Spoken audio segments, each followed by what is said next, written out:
আসসালামু আলাইকুম ওয়া রাহমাতুল্লাহি ওয়া বারাকাতুহু।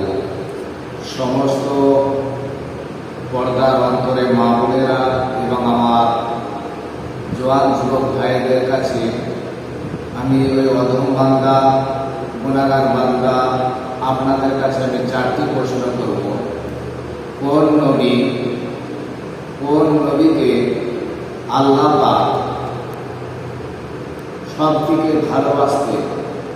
কোন নবীকে আল্লাহ পাক সব থেকে ভালোবাসতেন? নাম্বার 2, কোন নবীকে সমস্ত বিবিরা ছেড়ে চলে গেছে? কোন নবীকে সমস্ত বিবিরা ছেড়ে চলে গেছে?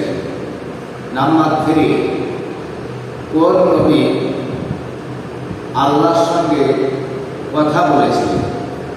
কোন নবী আল্লাহর সঙ্গে কথা বলেছিলেন? নাম্বার 4, কোন নবীকে আল্লাহ পাক বন্ধু বলে ডেকেছিলেন? কোন নবীকে আল্লাহ পাক বন্ধু বলে ডেকেছিলেন এবং খলিল বলেছিলেন? আসসালামু আলাইকুম।